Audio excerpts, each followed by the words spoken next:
ચાલો બાળકો, good morning. હવે આપણે છેલ્લા મુદ્દા ઉપર આજના દિવસે આગળ વધીએ. લગભગ પૂરું થઈ જશે. 3 મુદ્દા બાકી છે. એક બાયોગેસ વાળો મુદ્દો બાકી છે ચેપ્ટર નંબર 8 ની અંદર. એક જૈવ નિયંત્રક તરીકે સૂક્ષ્મજીવનો કઈ રીતે ઉપયોગ કરી શકીએ, અને એક બાયો ફર્ટિલાઇઝર એટલે કે કૃત્રિમ ખાતરની જગ્યાએ જૈવિક ખાતર તરીકે આપણે સૂક્ષ્મજીવને કઈ રીતે યુઝ કરી શકીએ. યસ ભુજ સેન્ટર બેટા.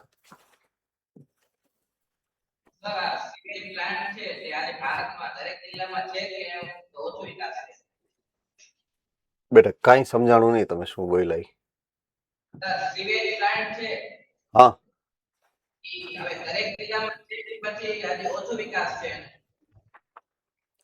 મોટા ભાગના જિલ્લાઓમાં છે. બરાબર છે, મોટા ભાગના જિલ્લાઓની અંદર છે જ.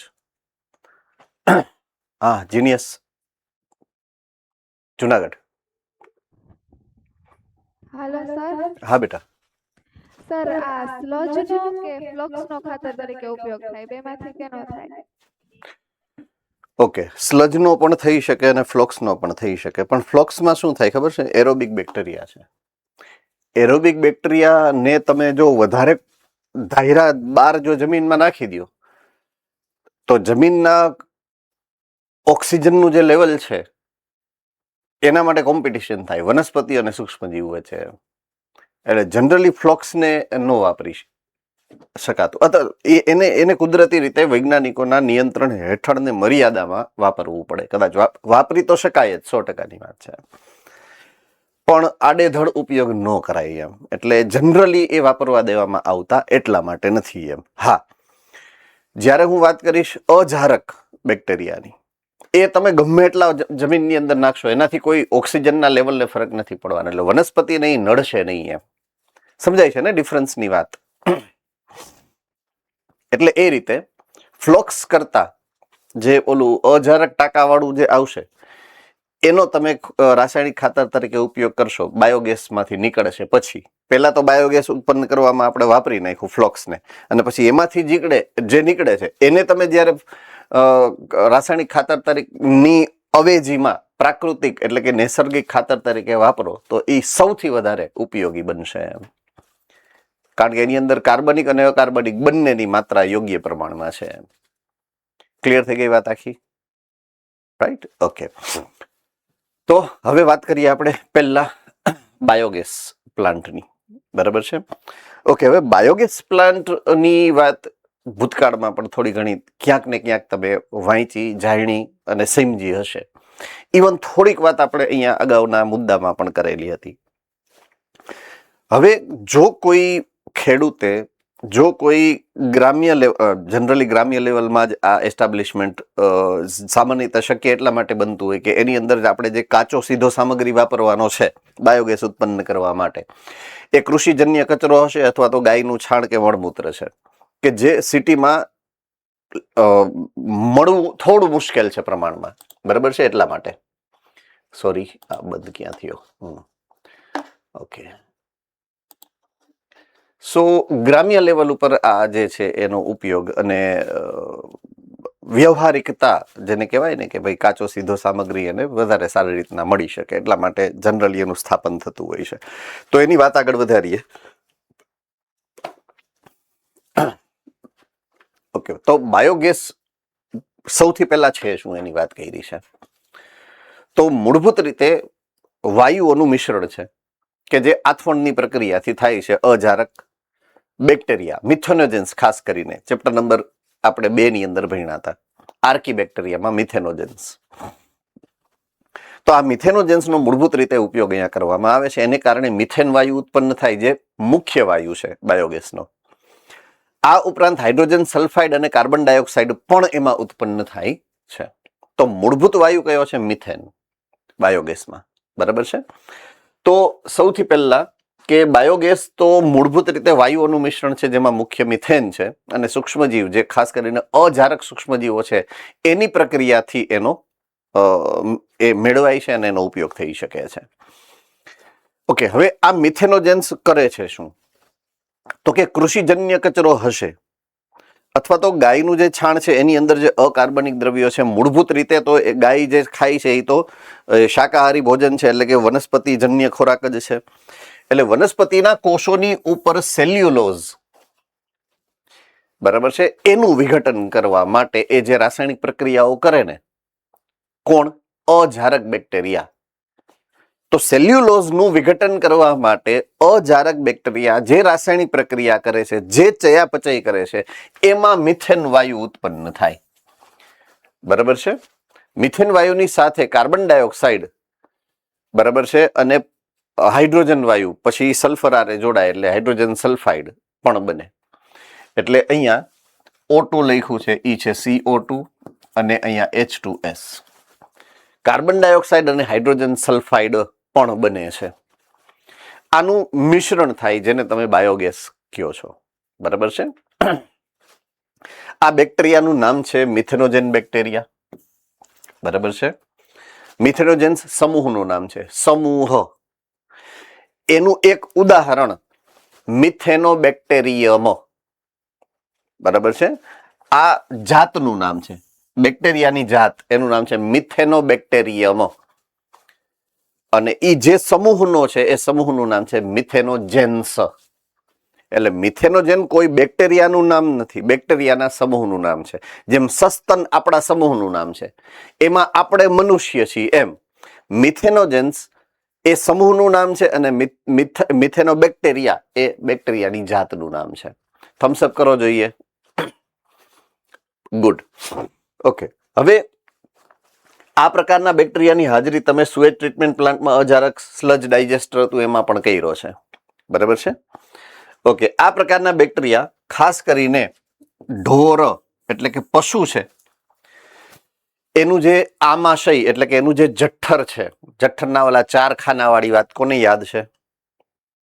ઓકે. એના જઠ્ઠરના 4 ખાના હોય છે. એ દરેક ખાનાને આમાશય કહેવાય. શું કહેવાય? આમાશય. એની અંદર આ રહેતા હોય છે. તો ઢોરના ખોરાકની અંદર ખૂબ ઊંચા પ્રમાણમાં સેલ્યુલોઝ યુક્ત દ્રવ્ય છે. સેલ્યુલોઝ એ વનસ્પતિ જ ખાય છે. અને આમાશયની અંદર આ બેક્ટેરિયા છે, મિથેનોબેક્ટેરિયમ, મોટા પ્રમાણમાં છે. એટલે એ શું કરે? ચયાપચય એને પચાવવા માટે કરશે, એને કારણે મિથેન વાયુ ઉત્પન્ન કરશે. બરાબર છે. એટલે આ જ બેક્ટેરિયા એના છાણમાં જશે, કારણ કે એ પાચન માર્ગમાં છે એટલે છાણમાં તો જવાના જ છે. અને એ જ છાણનો ઉપયોગ આપણે કરીએ છીએ બાયોગેસ બનાવવા માટે, જેથી આ મિથેનોજેન્સ છાણની અંદર છે એ બાયોગેસ પ્લાન્ટની અંદર આપણે ઉમેરીએ છીએ.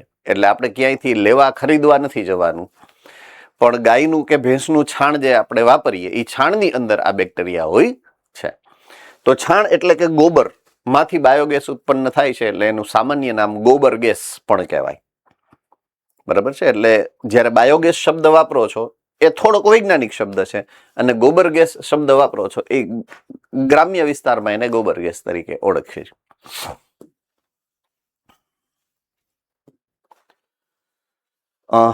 ડાઉટ છે કઈ કોઈને? મેં સમજાવ્યું એમાં? ઓલરાઈટ. તો અહીંયા એક સ્કીમેટિક ડાયાગ્રામ તમારી સામે મૂકી છે. બરાબર છે, કે ગોબર ગેસના મૂળભૂત ઘટકો કયા કયા હોય એમ. તો 3 ટાંકા છે. આ એક મુખ્ય ટાંકો છે કે જે મેઇન છે. બીજા સાઈડમાં 2 નાના નાના ટાંકા છે. બરાબર છે. ઓકે. હવે આ મેઇન ટાંકો છે ને એ જ એની અંદર જ બાયોગેસ ઉત્પન્ન થાય. ઓકે. હવે અહીંયા હું આ પહેલા નંબરનો ટાંકો તમને બતાવું છું. અત્યારે આ પહેલા નંબરનો ટાંકો છે. બરાબર છે. એને હું કહીશ ઇનલેટ. શું નામ આપું છું? ઇનલેટ. મતલબ કે મારે જે કચરો, કૃષિજન્ય કચરો અને છાણ બાયોગેસ પ્લાન્ટમાં ઉમેરવું છે, નાખવું છે, એ હું આની અંદર નાખીશ. એટલે એને ઇનલેટ કહેવાય, અંદર નાખવાનું. બરાબર છે. ઓકે. હવે એવું શું કામ કે મારે એના માટે અલગ ટાંકો બનાવવો પડ્યો? જો એનું પાઇપલાઇન તમે જોશો ને તો પાઇપલાઇન એની અહીંયાથી આની સાથે આના તળિયે જોડાયેલી છે. દેખાણું કે નહીં? બરાબર છે. ઓકે. હવે એવું શું કામ કે મારે એને અલગ ટાંકો અને અલગ પાઇપલાઇન મૂકવી પડી? કારણ કે આ જે મુખ્ય ટાંકો છે ને,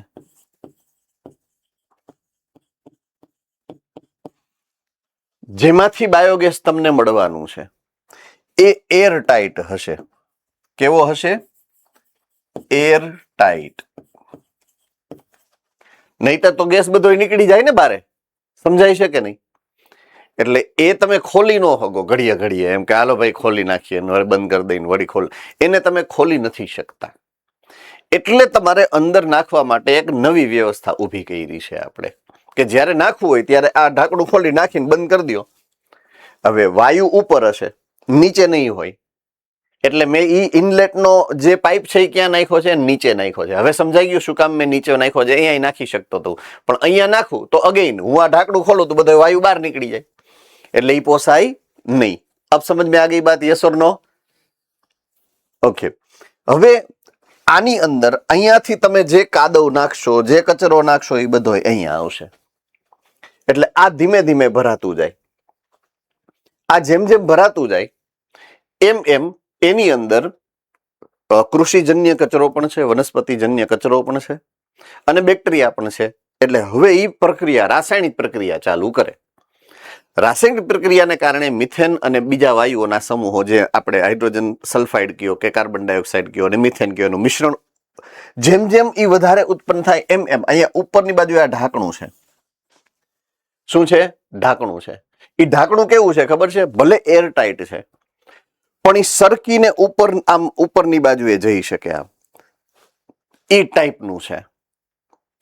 એનું બંધારણ વિશેષ પ્રકારનું હોય છે, પણ એને તરતું ઢાંકણું છે. ટૂંકમાં એ જેમ વાયુ ઉત્પન્ન થાય એમ થોડુંક આમ ઉપર વહી જાય, વળી થોડોક વધારે વાયુ થાય એટલે વધારે ઉપર જાય. નહીં તો શું થાય? અંદર દબાણ થાય વાયુનું અને ફૂટી જાય. સમજાય છે હું જે કહેવા માંગુ છું? એવું ન થાય એટલે એ ઢાંકણું એ પ્રકારનું બનાવેલું હોય કે એ તરતું હોય ઉપર. એરટાઈટ છે એ પાક્કું જ છે, પણ એવું નથી કે ફૂલે ફૂલ પેક છે. અંદર વાયુ ઉત્પન્ન થાય એટલે ધીમે ધીમે ધીમે ધીમે જેમ જેમ વાયુ ઉત્પન્ન થાય એમ ઉપર આવતું જાય. એક બાજુથી તમે આ બધું નાખતા જાઓ છો, એક બાજુથી વાયુ ઉત્પન્ન થાય છે અને એ વાયુ જ્યાં કલેક્ટ થાય છે ને એ આ છે, આ ઉપરનું આ ભાગ. એટલે વાયુ બધો અહીંયા કલેક્ટ થાય આ જગ્યાએ, અને અહીંયાથી એક પાઇપલાઇન દીધેલી હોય જે તમારા ઘરમાં જાય છે, જેનો તમે ઉપયોગ કરો છો ગોબર ગેસ તરીકે. ચાલો, આમાં કોઈને કાંઈ એટલી મુશ્કેલી, આમાં કંઈ ન સમજાણું હોય એવું. ઉપરની બાજુએ હવે જો અહીંયા ઉપરની બાજુએ એક આઉટલેટનો પાઇપ છે. એટલે આ ત્રીજા નંબરનો જે ટાંકો છે ને એ આઉટલેટ છે. આ બીજા નંબરનો ટાંકો છે. આ ત્રીજા નંબરનો છે ને એ આઉટલેટ છે. એટલે અહીંયાથી તમે નાખે જાઓ એ પછી ધીમે ધીમે ઉપર ઉપર ઉપર ઉપર આવતું જાય. એટલે જે આ લેવલ છે આ લેવલ થી વધી જાય ને એટલે સીધું આની અંદર વહી જાય. એટલે વધારાનો જે રગડો છે એ અહીંયા આવશે. નવું તમે ઉમેરો છો એ તો તળિયે જાય છે. એટલે ઉપર જે આવશે એ કયું હશે? જૂનું હશે, વપરાઈ ગયેલું ઓલરેડી. એની અંદર પ્રક્રિયા થઈ ગઈ હશે. કોને ખબર પડે છે હું સમજાવવા માંગુ છું એ? બરાબર છે. એટલે જૂનું હશે ને ધીમે ધીમે ઉપર આવતું જશે અને એ પછી અંતે આ નવા ટાંકાની અંદર ઉમેરાઈ જશે. આ થઈ ગયું તમારું રાસાયણિક ખાતર. અહીંયાથી ડોલ ભરી ભરી અને તમે ખેતરમાં વાપરી શકો. તો આવું આયોજન યુઝ્યુઅલી હોય છે અને એ આખું આયોજન મેં જે તમને સમજાયું એ આયોજન અહીંયા લખેલું છે કે બાયોગેસ પ્લાન્ટની અંદર કોન્ક્રીટનો ખાડો, એટલે કે આ વચ્ચેનો જે છે લગભગ 10 થી 15 ફૂટ ઊંડો હોય એવો બનાવો. એમાં જૈવિક કચરો અને છાણ, કાદવ વગેરે નાખવામાં આવે. એના માટે આઈરિયો ઇનલેટ નો જે વાત છે ઈ છે. પાછો હું અહીંયા આવી જાઉં. આ ટાંકાની ઉપર તરતું ઢાંકણું એટલે કે આચ્છાદન. તરતું ઢાંકણું, આચ્છાદન એવો શબ્દ વાપરેલો છે. જુઓ તો, ગોતો તો બુકમાં, મળી ગયો બધાને. એટલે એ તરતું આચ્છાદન એ તો અત્યંત વાહિયાત અને ભૂંડું ગુજરાતી કરેલું છે. તરતું ઢાંકણું છે એ. એટલે આચ્છાદનની ઉપર ઢાંકણું લખી નાખો એટલે આપણે જયારે વાંચવા બેહીને ત્યારે આપણે મૂંઝાઈ ન જાય એમ.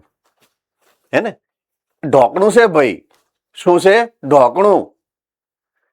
વાહ, મોડાસા. Okay, good. તો ઢાંકણું છે એ એકચ્યુઅલી એટલે એને આચ્છાદન એવું નામ મળ્યું છે, બીજું કશું જ નહીં. બરાબર છે. તો એવું રાખવામાં આવે. બેક્ટેરિયા દ્વારા સર્જાતા વાયુને કારણે આ આચ્છાદન એટલે કે ઢાંકણું ઉપરની તરફ આવતું જાય. મેં તમને જે સમજાવ્યું એ પ્રમાણે. બરાબર છે. પ્લાન્ટની સાથે વાયુને બહાર લઈ જતી પાઇપ. બહાર લઈ જતી પાઇપ એટલે આ વાયુને બહાર લઈ જતી પાઇપ આ. બરાબર છે. એ પણ ગોઠવેલી છે જે નજીકના ઘરમાં બાયોગેસને પહોંચાડે છે રસોડામાં. બરાબર છે. તો તમે એનો રાંધવામાં ઉપયોગ કરી શકશો. ઓકે. વધેલા કાદવનો અન્ય નળી દ્વારા બહાર નિકાલ. આ વધેલો કાદવ ઉપરની બાજુ આવે એ અન્ય નળી દ્વારા બહારની બાજુ. આ બહારની બાજુ એટલે આઉટલેટ જાય છે, જેનો ખાતર તરીકે તમે ઉપયોગ કરી શકો છો. ગ્રામ્ય વિસ્તારમાં પશુઓનું છાણ પુષ્કળ પ્રમાણમાં પ્રાપ્ત થાય, કારણ કે ત્યાં પશુઓનો વિવિધ હેતુસર ઉપયોગ કરવામાં આવતો હોય છે. તો આ જ પ્રમાણે બાયોગેસ પ્લાન્ટનું ગ્રામીણ વિસ્તારોમાં સ્થાપન વધારે જોવા મળે છે, ઉપયોગ વધારે થાય છે. પ્રકાશ ઉર્જા મેળવવા માટે, એટલે કે તમે બાળો અને એમાંથી રાત્રે દીવો જે છે એ પણ આ રીતના ઉપયોગ કરી શકો. પ્રકાશ ઉર્જા મેળવવા માટે અને રસોઈ માટે, બંને માટે ઉપયોગ કરી શકો છો. બરાબર છે. ચાલો, આમાં કોઈને કઈ ડાઉટ? જો કે આ તો વાર્તા રે વાર્તા, ભાભો ઢોર ચારતા જેવું છે, એટલે બહુ જાજુ આમાં ડાઉટ થાય એવું છે જ નહીં. પણ છતાં અમારી ફરજ પ્રમાણે મારે પૂછવું પડે કે ડાઉટ હોય તો પૂછી શકો છો. ઓકે. આ કોણ કરી દે તમને? દાખલા તરીકે તમે ગામડામાં રહ્યો છો, તમે ખેડૂત છો, તમારા ઘરે આ બધું છે વ્યવસ્થા, તો તમને આ મદદ કોણ કરશે આ કરવામાં? તો આ છે ભારતની અંદર ઇન્ડિયન એગ્રીકલ્ચરલ રિસર્ચ ઇન્સ્ટિટ્યૂટ, એટલે કે IARI નામની સંસ્થા. બીજું ખાદી અને ગ્રામોદ્યોગ કમિશન.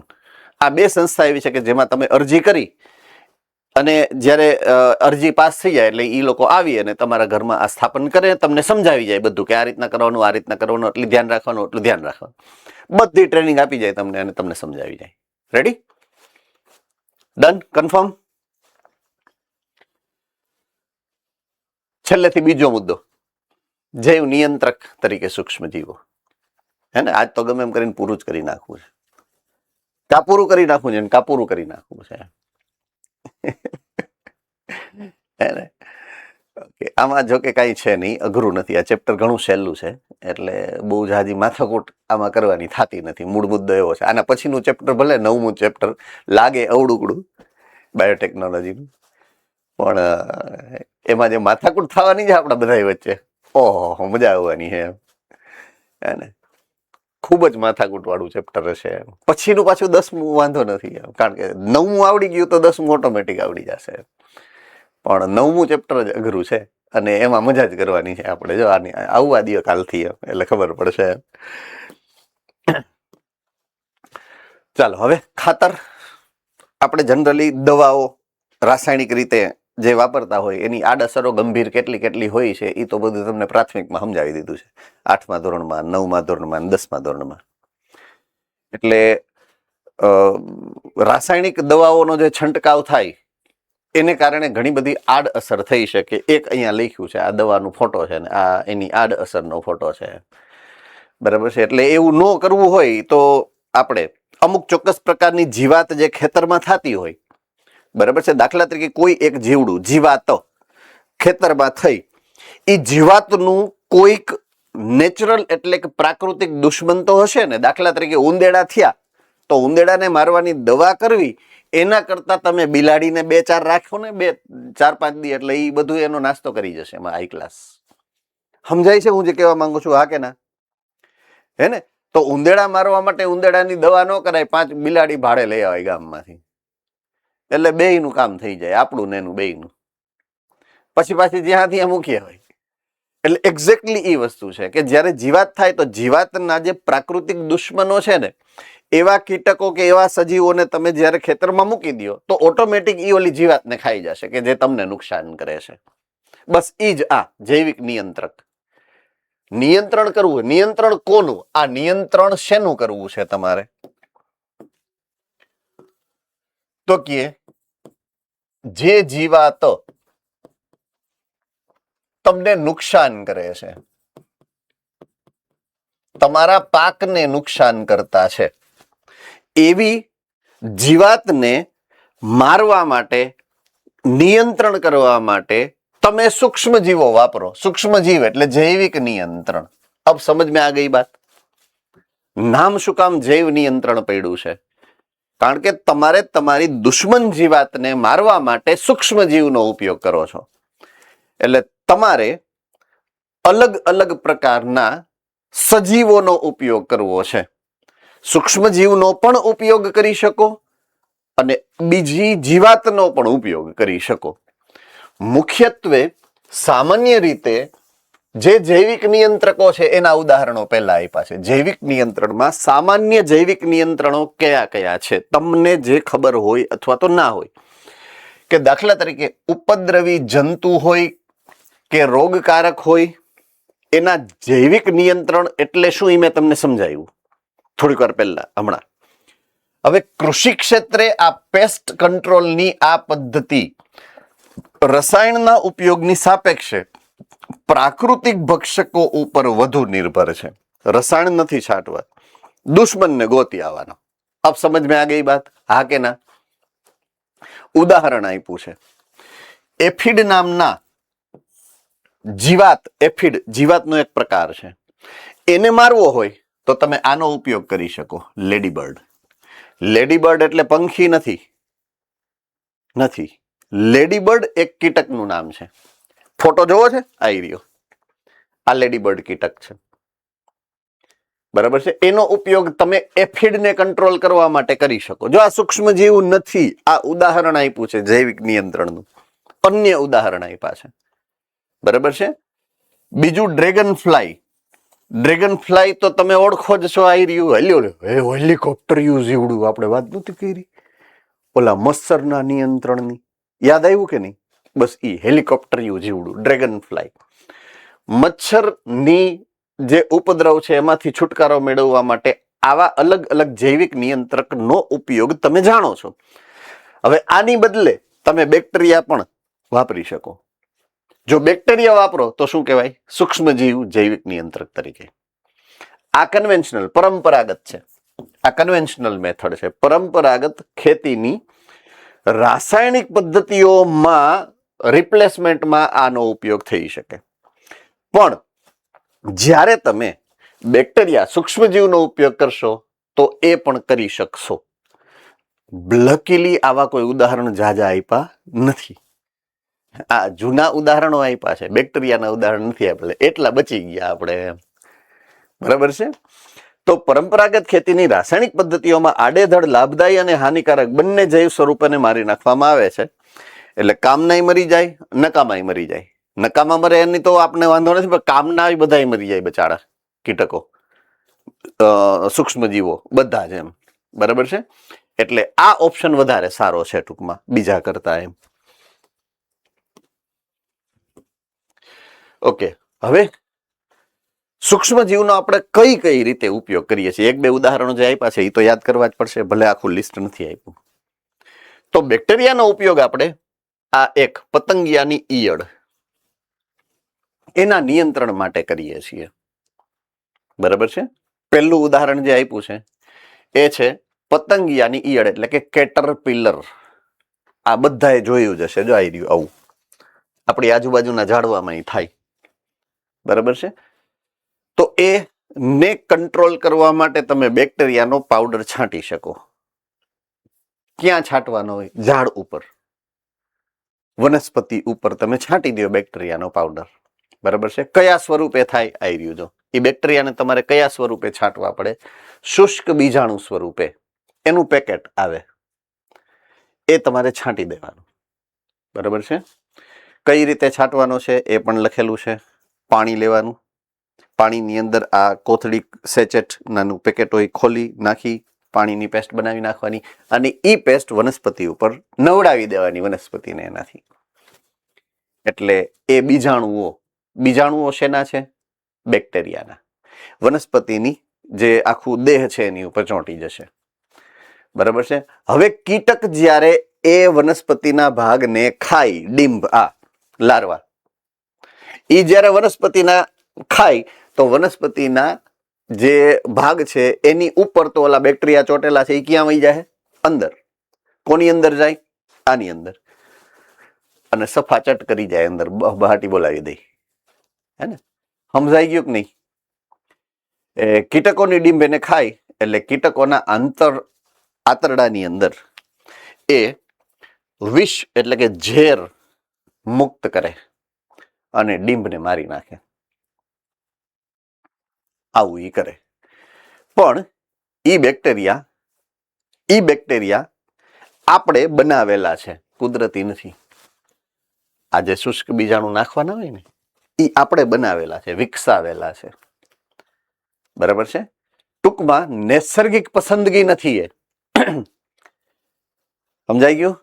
નૈસર્ગિક પસંદગી વાળા નથી આ, આપણે બનાવેલા છે, કૃત્રિમ પસંદગી દ્વારા બનાવ્યા છે. ખાસ કરીને બાયોટેકનોલોજીની મદદથી બનાવ્યા છે. કઈ રીતે બને છે એ આપણે આના પછીના ચેપ્ટરમાં ભણશું. હે ને? કારણ કે આના પછીનું ચેપ્ટરમાં એ જ ભણવાનું છે બધું જ. એટલે આ પાછું આગળ ડિટેલમાં આવશે કે કઈ રીતના એ બેક્ટેરિયા આપણે વિકસાવી શકીએ છીએ કે જેને તમે જૈવ નિયંત્રક તરીકે ઉપયોગ કરી શકો. જનીન ઇજનેરી વિદ્યાના વિકાસથી વૈજ્ઞાનિકોએ આ બેસિલસ થુરેન્જીએન્સિસ બેક્ટેરિયાનું નામ છે, જે બેક્ટેરિયાની આપણે વાત કરીએ છીએ, બેસિલસ થુરેન્જીએન્સિસ, એના વિષકારક જનીનને વનસ્પતિમાં દાખલ કરી દીધું હવે. બરાબર છે? ઉદાહરણ તરીકે બીટી કપાસ. રાઈટ? ક્લિયર થાય છે? હે ને? એટલે ઈ બેક્ટેરિયાનું જે વિષકારક જનીન છે ને, બેક્ટેરિયાનું વિષકારક જનીન, એમાંથી કાપી અને આપણે વનસ્પતિમાં જ નાખી દીધું. એટલે હવે બેક્ટેરિયા છાંટવાની જરૂરિયાત નથી. મેં તમને કીધું જે સિદ્ધાંત, એ હવે આપણે જે ભણવાનો છે એ બાયોટેકનોલોજીની અંદર આપણે ભણશું. બેસિલસ થુરેન્જીએન્સિસ નું વિષદ્રવ્ય ઉત્પન્ન કરતું જે જનીન છે એ આપણે કાપી અને વનસ્પતિના દેહમાં ફિટ કઈ રીતના કરવું જેથી આપણે આ છાંટવાની જરૂરિયાત ન પડે, ઓટોમેટિક નિયંત્રણ થઈ જાય. બરાબર છે? આ જૈવ નિયંત્રણ જ થયું, કારણ કે એક સજીવમાંથી તમે જનીન કાઢીને બીજા સજીવમાં નાખ્યું છે. એટલે એ જૈવ નિયંત્રણનો જ એક પ્રકાર છે. બરાબર છે? પણ આમાં તમારે શું કરવું પડે કે શું કહેવાય, બીજાણુ સ્વરૂપે બેક્ટેરિયાને છાંટવા પડે. ઓમાં એની જરૂરિયાત નથી, ઓટોમેટિક થઈ જશે. રેડી? આમાં કોઈને કઈ મુશ્કેલી સમજવામાં? વન્સ મોર, આ નામ તમારે ખાસ યાદ રાખવું પડશે, જો કે યાદ રહી જ જશે. આના પછીના ચેપ્ટરમાં ડિટેલમાં ભણશું એટલે. બરાબર છે? ઓકે. હવે બીજું એક આપણે ભણ્યું બેસિલસ થુરેન્જીએન્સિસ. આઈ રિપીટ, બેસિલસ થુરેન્જીએન્સિસ એક બેક્ટેરિયાની વાત કરી આપણે. એવું બીજું ટ્રાઇકોડર્મા નામની ફૂગ છે, પાછી આવી ટ્રાઇકોડર્મા. બરાબર છે? ઓકે. ટ્રાઇકોડર્મા મુક્તજીવી ફૂગ છે જે મૂળના નિવસન તંત્રમાં, જો ફૂગનું મૂળ નિવાસસ્થાન જમીન જ છે અને એ મૂળ તંત્ર સાથે જ એસોસિએટેડ હોય. આ કોઈ કીએ ન કીએ, ક્યાંય લખેલું હોય ન લખ્યું હોય, ફૂગનું જન્મસ્થાન જમીન જ છે, મૂળ નિવાસસ્થાન ફૂગનું જમીન જ છે. બરાબર છે? હા, ઘણી બધી વનસ્પતિઓમાં રોગકારક માટે અસરકારક જૈવ નિયંત્રક તરીકે કામ કરે છે. બરાબર છે? એટલે એ મૂળની અંદર રીએ અને મૂળની અંદર બીજા કોઈ બેક્ટેરિયા આવે તો એ બેક્ટેરિયાને માર નાખે. રોગ નાશક, વનસ્પતિના રોગકારક માટે અસરકારક જૈવ નિયંત્રક છે. તો દાખલા તરીકે જે જમીન ઉપર તમે વાવો છો વનસ્પતિ અને એને અમુક પ્રકારના રોગ લાગે છે તો તમારે કાંઈ નથી કરવાનું, ટ્રાઇકોડર્મા લેવાનો, એનો પાવડર પાણીમાં નાખી અને એ પાણી તમે જમીનના મૂળમાં નાખી દો એટલે ઓલા બેક્ટેરિયાનો જે રોગ થાય છે અથવા તો એવી ચોક્કસ પ્રકારની રોગકારકો જીવાત છે એ થાય છે તો ટ્રાઇકોડર્મા એ જીવાતને જ માર નાખશે, ટ્રાઇકોડર્મા મારશે. તમારે રાસાયણિક ખાતર વાપરવાની કે રાસાયણિક દવા વાપરવાની જરૂરિયાત પડતી નથી. સમજાઈ ગયું કે નહીં? હે ને? એટલે ટ્રાઇકોડર્મા ફૂગનો ઉપયોગ આપણે કરીએ. જેમ ઓમાં બેક્ટેરિયાને પાણીમાં નાખીને વનસ્પતિના દેહ ઉપર છાંટ્યું હતું, આમાં શું કરવું, ટ્રાઇકોડર્માનો પાવડર આવે, પાણીમાં નાખી અને એ પાણી મૂળમાં, એટલે કે પાઈ દેવાનું પાણી, એટલે એ મૂળમાં આ ફૂગ છે એ એની સાથે સહજીવન કરી લે. પછી ઓલી જીવાત એને ખાવા આવશે તો ટ્રાઇકોડર્માનું ઝેર એને મારી નાખશે. એમ સિમ્પલ. એટલે ટ્રાઇકોડર્મા ઓલા જીવાતનું દુશ્મન છે, જીવાત આપણી દુશ્મન છે, એટલે જીવાતને મારવા માટે આપણે ટ્રાઇકોડર્માનો ઉપયોગ કર્યો, હે ને? દુશ્મન કા દુશ્મન દોસ્ત હોતા હે, એટલે આ આપણા દોસ્ત થઈ ગયા ટ્રાઇકોડર્મા અહીંયા.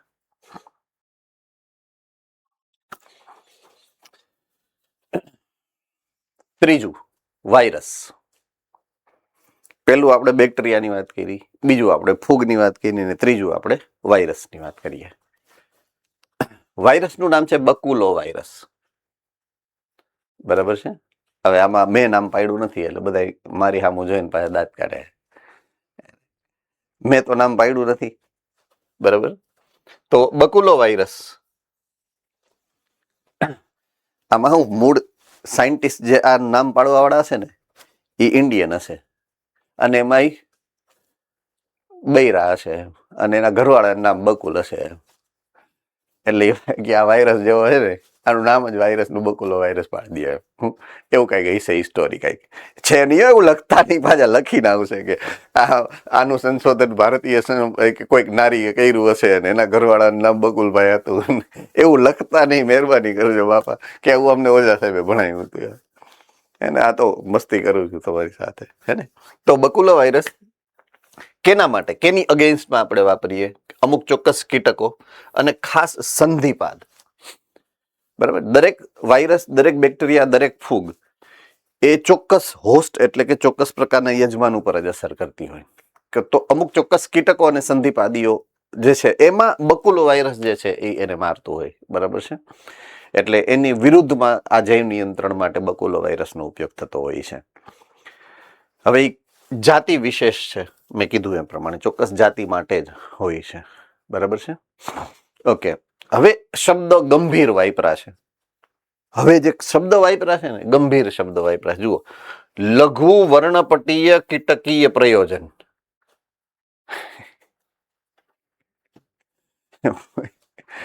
બરાબર છે?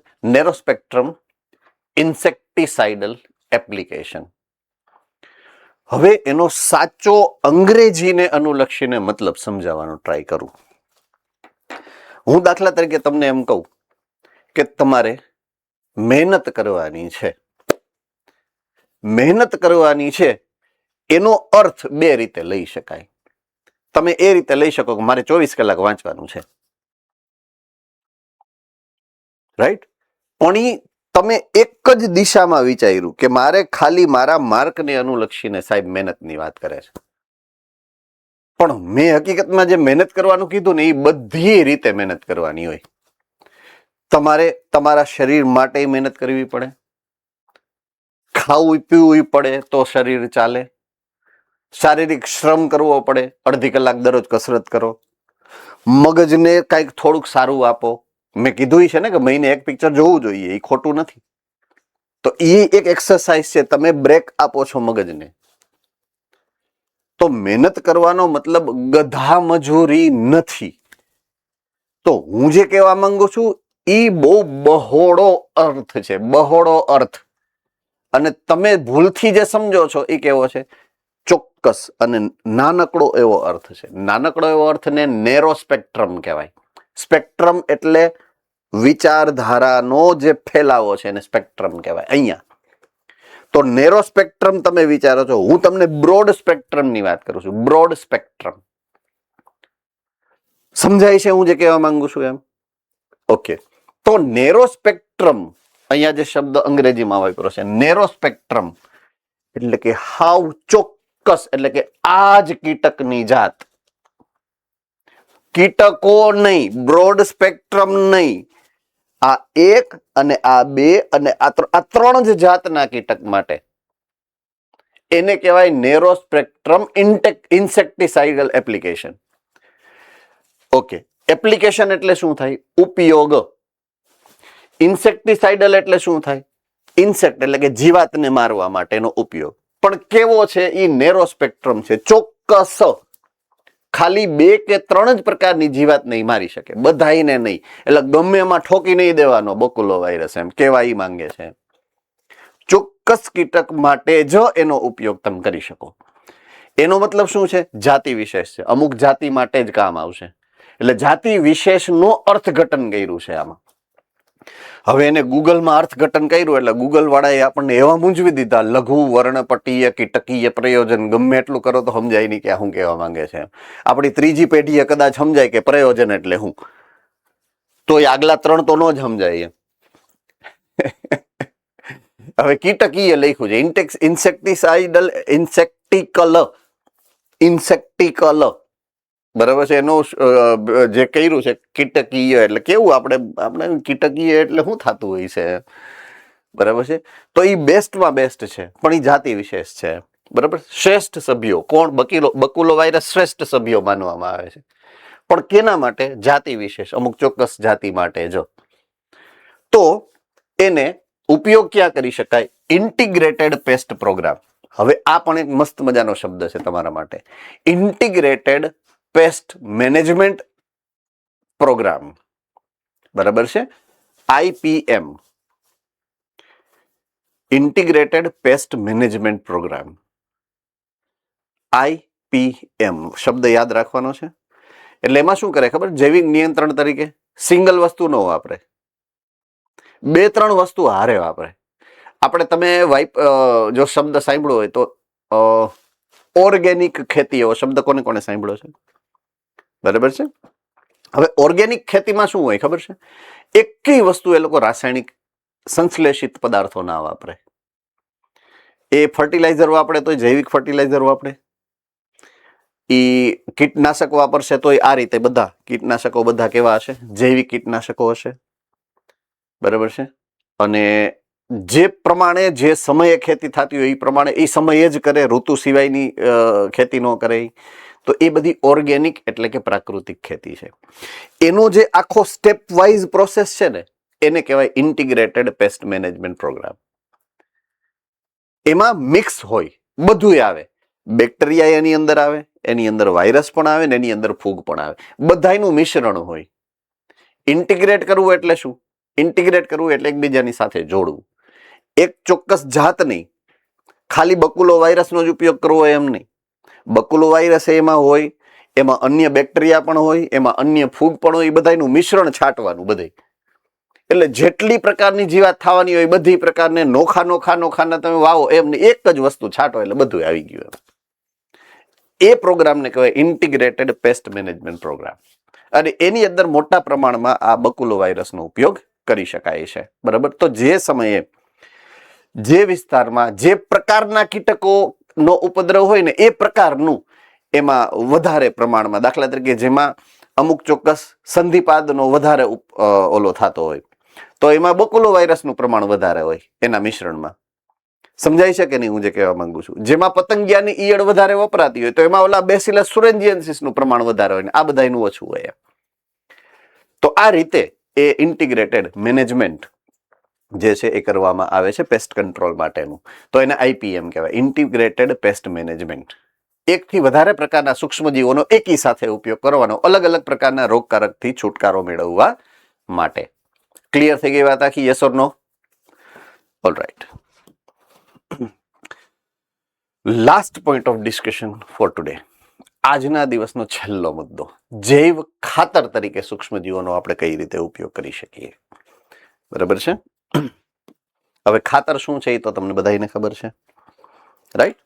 ખાતર જમીનની અંદર તમે જમીનમાંથી વનસ્પતિ દ્વારા અકાર્બનિક દ્રવ્યોનો જથ્થો ઉપાડવામાં આવે.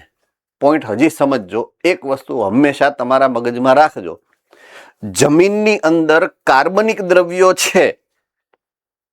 પોઈન્ટ સમજજો, જમીનની અંદર કાર્બનિક દ્રવ્યો છે તો એ જમીનને તમે ફળદ્રુપ કયો છો.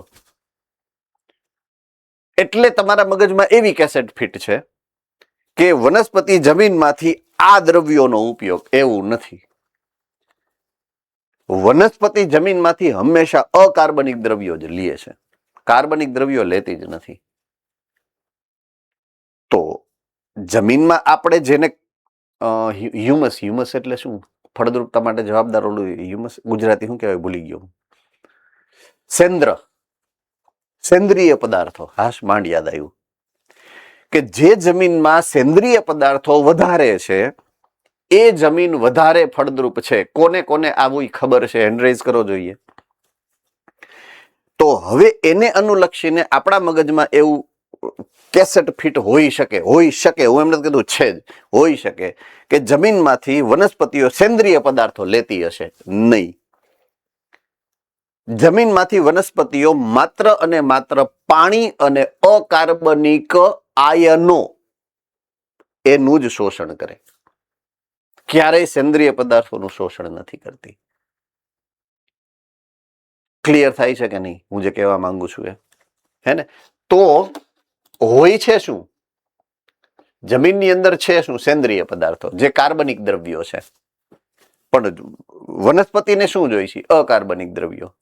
મતલબ કે જમીનમાંથી જે સેન્દ્રિય પદાર્થો છે એનું વિઘટન કરી અને અકાર્બનિક દ્રવ્યોમાં ફેરવવા વાળા કોઈક હશે અને એનું નામ છે ઈ બેક્ટેરિયા. જમીનની અંદર મોટા પ્રમાણમાં, આમ તમે જેની કલ્પના પણ ન કરી શકો ને એટલી મોટી પ્રમાણમાં બેક્ટેરિયાઓ રહે છે જમીનની અંદર. અને એનો ધંધો જ આ છે કે સેન્દ્રિય પદાર્થોનું વિઘટન કરી અને એને અકાર્બનિક દ્રવ્યોમાં ફેરવી નાખે. સેન્દ્રિય એટલે કાર્બનિક દ્રવ્યો. કાર્બનિક સેન્દ્રિય દ્રવ્યોને વિઘટન કરી અકાર્બનિક દ્રવ્યોમાં ફેરવે એટલે વનસ્પતિ એ અકાર્બનિક દ્રવ્યોને લઈ શકે. આટલું કોને સમજાઈ ગયું છે? હું જે સમજાવવા માંગુ છું એ બરાબર છે. એટલા માટે કીધું છે કે જેમાં સેન્દ્રિય દ્રવ્ય વધારે એ જમીન વધારે ફળદ્રુપ. પણ એ બેયની વચ્ચે આ બેક્ટેરિયા અને બેક્ટેરિયાનું વિઘટન આવે. બરાબર છે? ચાલો હવે આપણે વાત શું કરવાની છે? સૂક્ષ્મ જીવની વાત કરવાની છે, જૈવિક ખાતરોની કરવાની છે. તો કોઈ પણ જમીન, આઈ રિપીટ, કોઈ પણ જમીન, એની અંદર બેક્ટેરિયાની એક ફિક્સ, અંદાજિત ફિક્સ માત્રા હોય અને એ જ પ્રમાણે એ જમીનમાં તમે નીપજ લઈ શકો. હવે તમારું ખેતર દાખલા તરીકે 10 વીઘાનું 25 વીઘાનું છે. એમાં તમે વર્ષે એક પાક લ્યો કે 2 પાક લ્યો મેક્સિમમ, એટલી કેપેસિટી એ સૂક્ષ્મજીવોની છે. ઓલા વિઘટનની, સેન્દ્રિય પદાર્થોના વિઘટનની એની જે કેપેસિટી છે એ પ્રમાણે તમે 2 જ પાક લઈ શકો. પણ તમે 4 પાક લ્યો જોઈએ, થાય હું?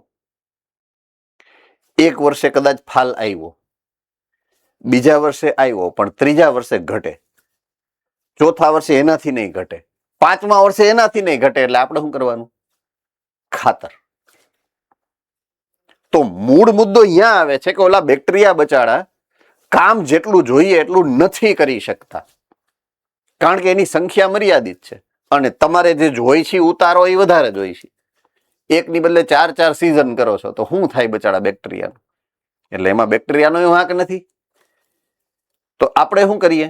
જૈવિક ખાતર તરીકે બેક્ટેરિયા જ નાખી દઈએ. તો સમજાય છે હું જે કહેવા માંગુ છું? એટલે બેક્ટેરિયા જ ઉમેરી દઈએ તો આપણે બીજા ખાતર નાખવાની જરૂર. બેક્ટેરિયાનું કામ તો કરવાના જ છે અંદર જઈ, તમે નાખો તો ખરા. એટલે ઈ આ જૈવિક ખાતર તરીકે સૂક્ષ્મજીવનો ઉપયોગ હાવ સીધી સાદી ભાષામાં તમને સમજાવ્યું અમે. બરાબર? હવે આપણે ટેકનિકલી સમજવાનો પ્રયત્ન કરીએ કે શું કહેવા માંગે છે. હે ને? ઓકે. તો જૈવિક ખાતર કોને કહેવાય? તો એવા સજીવ, સજીવ એટલે બેક્ટેરિયા કે સૂક્ષ્મજીવો કે જે જમીનને પોષક દ્રવ્યોથી સમૃદ્ધ બનાવી શકે. સિમ્પલ. મેં તમને શું કીધું? એ વિઘટન કરે. કોનું વિઘટન કરે? સેન્દ્રિય પદાર્થનું વિઘટન કરી અને અકાર્બનિક દ્રવ્યો એટલે કે પોષક દ્રવ્યો કહેવાય. વનસ્પતિ માટેના પોષક દ્રવ્યો એટલે અકાર્બનિક એટલે કે ખનિજ દ્રવ્યો. તો ખનિજ દ્રવ્યો વધારી દે જમીનની અંદર. કોણ? આ સૂક્ષ્મજીવો. જૈવ ખાતરનો મુખ્ય સ્ત્રોત બેક્ટેરિયા હોઈ શકે, ફૂગ હોઈ શકે અને સાયનોબેક્ટેરિયા. 3 પ્રકારના સજીવોનો આપણે જૈવિક ખાતર તરીકે ઉપયોગ કરી શકીએ છીએ. થમ્સઅપ કરી દો જોઈએ. ઓકે. બેક્ટેરિયા, ફૂગ અને સાયનોબેક્ટેરિયા. હવે બેક્ટેરિયાનું હમણાં થોડીક વાર પહેલા સમજાવ્યું કે નહીં? મેં ફૂગનું આની પહેલામાં સમજાવ્યું હતું કે ફૂગ બધી જમીનમાં જ રહેતી હોય અને ફૂગનું કામ જ વિઘટનનું છે. ફૂગનો સૃષ્ટિ જ વિઘટક સૃષ્ટિ છે ને. કોને કોને ખબર છે? ચેપ્ટર નંબર 3, ના સોરી 2, ચેપ્ટર નંબર 2. ફૂગને આપણે સૃષ્ટિને જ મેં કાઉન્સમાં લખાયું હતું કે વિઘટક સૃષ્ટિ કહેવાય. એ કામ જ વિઘટનનું કરે છે. જમીનમાં એટલા માટે તો રહીએ છે અને એ કામ કરવું સહેલું પડે. જમીનમાં મજા આવે. સેન્દ્રીય પદાર્થો આવે એનું વિઘટન કરી રાખવાનું, મૃત અવશેષો આવે એનું વિઘટન કરવાનું, બરાબર, ઉત્સર્ગ દ્રવ્ય આવે એનું વિઘટન કરવાનું. એ કામ ફૂગનું અને બેક્ટેરિયાનું બેયનું છે. રાઈટ. હવે ત્રીજો સમૂહ સાયનોબેક્ટેરિયા, એ થોડુંક વિશેષ છે, જે આપણે જ્યારે આવશે ત્યારે હું વાત કરીશ. બરાબર છે. એક પછી એક ત્રણેયની વાત આપણે કરીએ. એમાં પહેલું છે બેક્ટેરિયા. બરાબર, આપણે બેક્ટેરિયાની વાત પહેલા કરીએ. બહુ જ જાણીતું નામ શિમ્બિકુળ અને રાઇઝોબિયમ. કોણ કોણ ઓળખે છે? હે ને? ગુડ. તો શિમ્બિકુળની વનસ્પતિઓના મૂળ ઉપર આ સહજીવી રાઇઝોબિયમ બેક્ટેરિયા રહી, જે વાતાવરણમાંથી નાઇટ્રોજનનું સ્થાપન કરી અને વનસ્પતિને જેની જરૂર છે એવા નાઇટ્રોજનના ક્ષારો બનાવી દે, નાઇટ્રેટ. બરાબર છે. હવે આને પણ તમે વાપરી શકો. રાઇઝોબિયમ બેક્ટેરિયાનો પાવડર આવે, પાણીમાં નાખીને જમીનમાં રેડી દેવાનો મૂળની આજુબાજુમાં. ક્યારે? જ્યારે તમે ખેતરની અંદર મગ વાવ્યા હોય, ચણા વાવ્યા હોય, શિમ્બિકુળની વનસ્પતિ વાવી હોય ત્યારે. તો તમારે ખાતર, નાઇટ્રોજન યુક્ત ખાતર નાખવાની ક્યાં જરૂર છે? એ એની મેળાએ કામ કરશે કે નહીં કરે? હા કે ના? સિમ્પલ. રાઈટ. બીજા અમુક મુક્તજીવી બેક્ટેરિયાઓ છે. આ સહજીવી બેક્ટેરિયા છે. જો હવે અમુક મુક્તજીવી બેક્ટેરિયા પણ છે કે જેનો તમે ઉપયોગ કરી શકો. ઉદાહરણ છે એઝોસ્પિરિલિયમ, જે જમીનમાં હોય જ પણ કેવા છે? મુક્તજીવી છે, છૂટા છૂટા, સમૂહજીવી કે સહજીવી નથી. બરાબર છે. અને એઝેટોબેક્ટર. આ બે પ્રકારના એવા મુક્તજીવી બેક્ટેરિયા છે જે જમીનમાં હોય જ. એનો પણ તમે ઉપયોગ કરી શકો. એને તમારે છૂટા જ છાંટવાના, મૂળમાં જ છાંટવા જરૂરી નથી. એને તમારે શું કરવાનું છે? મૂળમાં તો છાંટી જ શકો તમે, પણ એનો સ્પ્રે છૂટો કરી શકો તમે. ઓલા, જ્યારે હું રાઇઝોબિયમની વાત કરીશ તો રાઇઝોબિયમને છૂટા નાખશો, એની જગ્યાએ તમે મૂળમાં નાખશો તો એને એના ઘરે જ તમે મૂક્યા કહેવાય. પણ આને તમે છૂટા મૂકી શકો કારણ કે એ મુક્તજીવી છે. તો એ પણ નાઇટ્રોજનનું સ્થાપન કરે ને જમીનમાં નાઇટ્રોજનનું પ્રમાણ વધારી શકે. એટલે બે પ્રકારના બેક્ટેરિયાનો તમે ઉપયોગ કરી શકો, સહજીવી અને મુક્તજીવી. સહજીવીમાં રાઇઝોબિયમ, મુક્તજીવીમાં એઝોસ્પિરિલિયમ અને એઝેટોબેક્ટર. જો આ બધું તમે જાણો છો, તમારે જે યાદ રાખવાનું છે બેક્ટેરિયાના નામ, સહજીવીનું નામ, મુક્તજીવીનું નામ, કે જેનો તમે ઉપયોગ કરી શકશો રાસાયણિક ખાતર તરીકે. એટલે આમાં ચેપ્ટરમાં સમજવાના મુદ્દા કરતા યાદ રાખવાના મુદ્દા જ છે. રેડી? ઓકે. હવે વાત કરીએ ફૂગ, કે જેનો તમે ઉપયોગ કરી શકો છો જૈવ નિયંત્રણ માટે. ખાસ કરીને જો આ શબ્દ આગળ આવી ગયો છે, માઇકોરાઇઝા. ફૂગ અને મૂળ તંત્ર એનું સહજીવન. રાઈટ. તો ગ્લોમસ નામની પ્રજાતિ, પ્રજાતિની જાતિ ઘણી બધી હોય, યાદ છે? આ તો પ્રજાતિનું નામ છે. ગ્લોમસ પ્રજાતિની ઘણી બધી ફૂગ માઇકોરાઇઝા રચે છે. હવે માઇકોરાઇઝાનું કામ શું છે? જમીનમાંથી શોષણ કરીને વનસ્પતિને આપવાનું પોષક દ્રવ્યોનું. તો વનસ્પતિને તો ફાયદો થાય કે નહીં? તો વનસ્પતિને મફતમાં ફાયદો થઈ જતો હોય જો આ તમે કરો તો હું કામ રાસાયણિક પદાર્થો ખરીદી, ફર્ટિલાઇઝર ખરીદી, જમીનને પ્રાકૃતિક રીતે જે બંધારણ છે એનું રાસાયણિક બંધારણ ઉમેરી અને નુકસાન કરવું, પ્રદૂષણ કરવું કારણ વગરનું. બરાબર છે. તો આવું સંકલન ધરાવતી વનસ્પતિઓને અન્ય લાભ પણ થાય. તમે આ માઇકોરાઇઝા બનાવી નાખો એટલે ઘણા બધા અલગ અલગ પ્રકારના લાભ થાય. ખાલી પોષક દ્રવ્યો જ મળે છે સિંગલ એવું નથી. સહજીવી તરીકે જમીનમાંથી ફોસ્ફરસનું પણ શોષણ કરીને વનસ્પતિને આપી શકે. બરાબર છે. ખાલી નાઇટ્રોજનનું જ શોષણ કરે કે ખાલી કેલ્શિયમનું જ શોષણ કરે એવું નહીં. ફોસ્ફરસ એક અગત્યનો ચયાપચયિક ઘટક છે. પ્રાણી સમૂહમાં પણ અને વનસ્પતિ સમૂહમાં પણ શું કરે? ફોસ્ફેટ, એટીપી, એડીપી યાદ કરો અને તમારા જનીન દ્રવ્યના સંશ્લેષણમાં કામ આવે છે ફોસ્ફરસ, ન્યુક્લિયોટાઇડના બંધારણમાં. રાઈટ. બીજું, એટલે આ પહેલો વધારાનો ફાયદો. બીજો, મૂળની અંદર રોગ પ્રતિકારકતા અથવા તો રોગ પ્રેરકને મારવા માટે એટલે રોગ પ્રતિકારક અસર કરે. મૂળમાં રોગ પ્રેરતા રોગકારકોની સામે પ્રતિકારકતા આપે. રેડી? એ પણ ફાયદો છે. ઓકે, ત્રીજું, ક્ષાર અને શુષ્કતા સામે ટકી રહેવા માટે એ સક્ષમ બની જાય. કારણ કે પોષક દ્રવ્યો વધારે મળે છે, પ્રતિકારકતા વધી ગઈ, તો એને કદાચ પાણી થોડું ઓછું મળે, ક્ષારો થોડાક ઓછા મળે, શોષણ ક્ષમતા વધી ગઈ એટલે ઓછું ક્ષાર હોય તો એ ચાલે. સમજાય છે કે નહીં? એટલે આ બધા એડિશનલ ફાયદાઓ છે આના, માઇકોરાઇઝાના. બરાબર? નેક્સ્ટ, સર્વાંગી વૃદ્ધિ અને વિકાસને પ્રેરે. આ બધાને ભેગા કરી નાખો એટલે છેલ્લો મુદ્દો એ બને, સર્વાંગી વિકાસ પ્રેરે. અન્ય પ્રકારના પાણી, વિશેષમાં ફોસ્ફરસ, પછી રોગ પ્રતિકારકતા, શુષ્કતા સામે રક્ષણ, એને કારણે ફાયદો શું થાય કે વૃદ્ધિની પ્રક્રિયા, વિકાસની પ્રક્રિયા બધી રીતે પ્રોપરલી થાય. સર્વાંગી વિકાસનો મતલબ એવો છે. માત્ર ને માત્ર એને ચોક્કસ પ્રકારના ક્ષારોનું પાણી મળે એવું નહીં, બધી પ્રકારની સુરક્ષા એને મળે છે. રોગ પ્રતિકારકતા પણ આવે છે. પર્યાવરણીય જે નુકસાન છે, જેને કહેવાય ને કે વિષમ પર્યાવરણ છે એનાથી નહીં, એટલે કે ક્ષારયુક્ત પર્યાવરણ છે, શુષ્ક પર્યાવરણ છે, એમાંય એને ફાયદો થાય છે એને. એટલે એક જ પ્રકારનો ફાયદો નહીં, એકથી વધુ પ્રકારનો ફાયદો એને મળશે. હવે લાસ્ટમાં આવ્યું સાયનોબેક્ટેરિયા. ત્રીજો મુદ્દો, સાયનોબેક્ટેરિયા. સાયનોબેક્ટેરિયા ઓળખો છો બધા? કોણ કોણ ઓળખે છે? ઓકે, પ્રકાશ સંશ્લેષી છે. કેવા છે? પ્રકાશ સંશ્લેષી. અને મૂળભૂત રીતે એનું ઉત્પત્તિ સ્થાન સમુદ્ર છે. ઉત્પત્તિ સ્થાન શું છે? સમુદ્ર.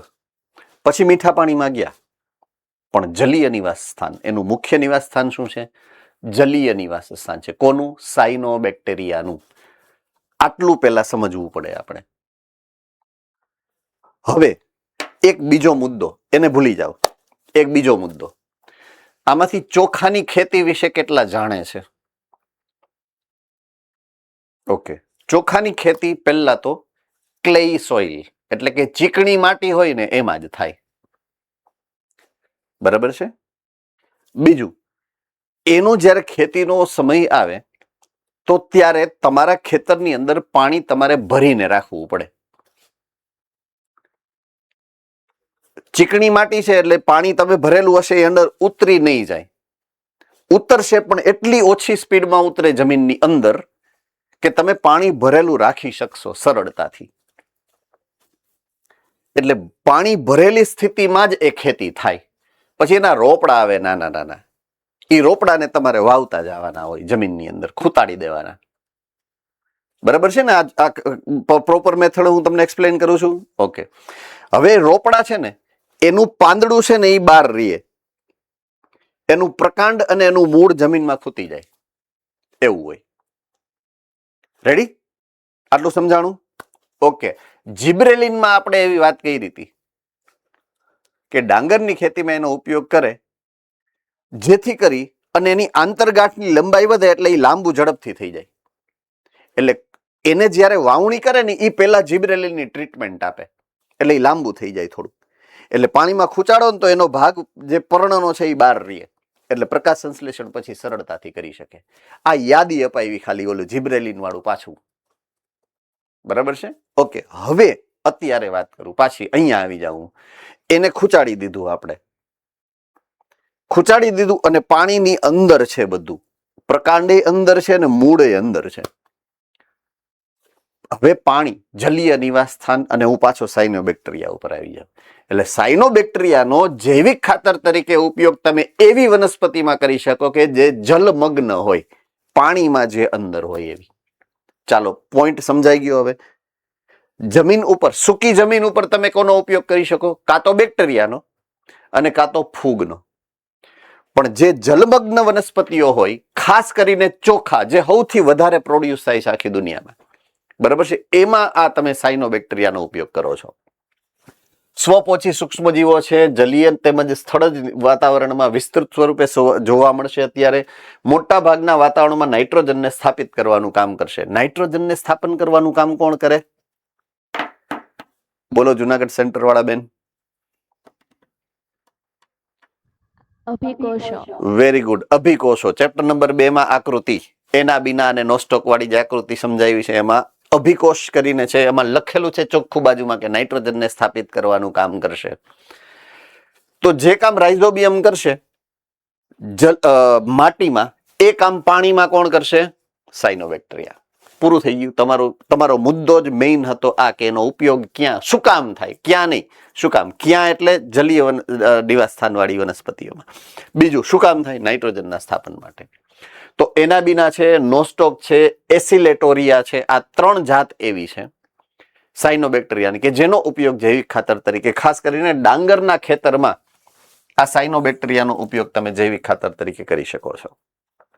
નીલહરિત લીલ એટલે કે સાયનોબેક્ટેરિયા જમીનમાં કાર્બનિક દ્રવ્યો ઉમેરે એટલે કે આ નાઇટ્રોજન, બરાબર છે, પ્લસ કાર્બનિક દ્રવ્યો જે એના છે એ પોતે પોતાનો બહુગુણન પામે એટલે જીવન ચક્ર પૂરું થાય એટલે મરે તો ખરા ને. એ મરીને ક્યાં જશે? જમીનમાં. સિમ્પલ. એટલે કાર્બનિક દ્રવ્યો એમ ઉમેરે છે પોતાના મૃત કોષો સ્વરૂપે, બરાબર છે, અને જમીનની ફળદ્રુપતામાં વધારો કરે છે. તો જીવંત છે ત્યારે નાઇટ્રોજન ઉમેરે છે, મૃત થાય ત્યારે કાર્બનિક દ્રવ્યો ઉમેરે છે. એટલે એ રીતે સાયનોબેક્ટેરિયા જે છે એ અતિ સમૃદ્ધ રીતે જમીનની ફળદ્રુપતા વધારવામાં મદદ કરશે. અને શરત એટલી જલીય પર્યાવરણ હોવું જોઈએ. એમાં સાયનોબેક્ટેરિયા તમે વાપરી શકો. તો અહીંયા આપણું ચેપ્ટર સહર્ષ રીતે પૂરું થાય છે, બરાબર છે. એટલે ચેપ્ટર નંબર 8 પણ આજે આપણે પૂરું કર્યું. 1 થી 8 પૈતા છે, 9, 10 અને 11, 12, 13 નાના ચેપ્ટર્સ છે બધા મોસ્ટલી. હવે પણ નાગના બચ્ચા છે, મીન્સ અઘરા છે એમ. નાનું પણ નાગનું બચ્ચું એમ. એટલે એવું નથી કે હવે તમારો કોર્સ પતી ગયો છે. આ 5 ચેપ્ટર મહત્વના પણ છે, અઘરા પણ થોડાક લાગે છે સહેલા, પણ અઘરા પડશે ખરા. એટલે જોશું, પણ ટૂંકા છે એટલી વસ્તુ છે કે જેટલી આ કેમ 8મું ચેપ્ટર પતાવવામાં 3-4 દિવસ થયા. એટલે હવે બધા લગભગ મોટા ભાગના ચેપ્ટર્સ એવા હશે કે જે કદાચ 9મા ચેપ્ટરને બાદ કરતા 10મું, 11મું, 12મું, 13મું ચેપ્ટર બધા એવા હશે કે જે પ્રમાણમાં તમારા ધારેલા સ્પીડ કરતા વધારે ઝડપથી પતી જશે એમ. બોલો જુનાગઢ સેન્ટર. સર આપણને હાલો. હા બોલ બેટા. આપણને ઓમાં એના બીના અને નો સ્ટોકમાં તો કીધું હતું કે અભિકોષો હોય. આ ઓસ્ટિલેટોરિયામાં હોય, એસિલેટોરિયામાં હોય, બધામાં હોય, દરેક સાયનોબેક્ટેરિયામાં હોય.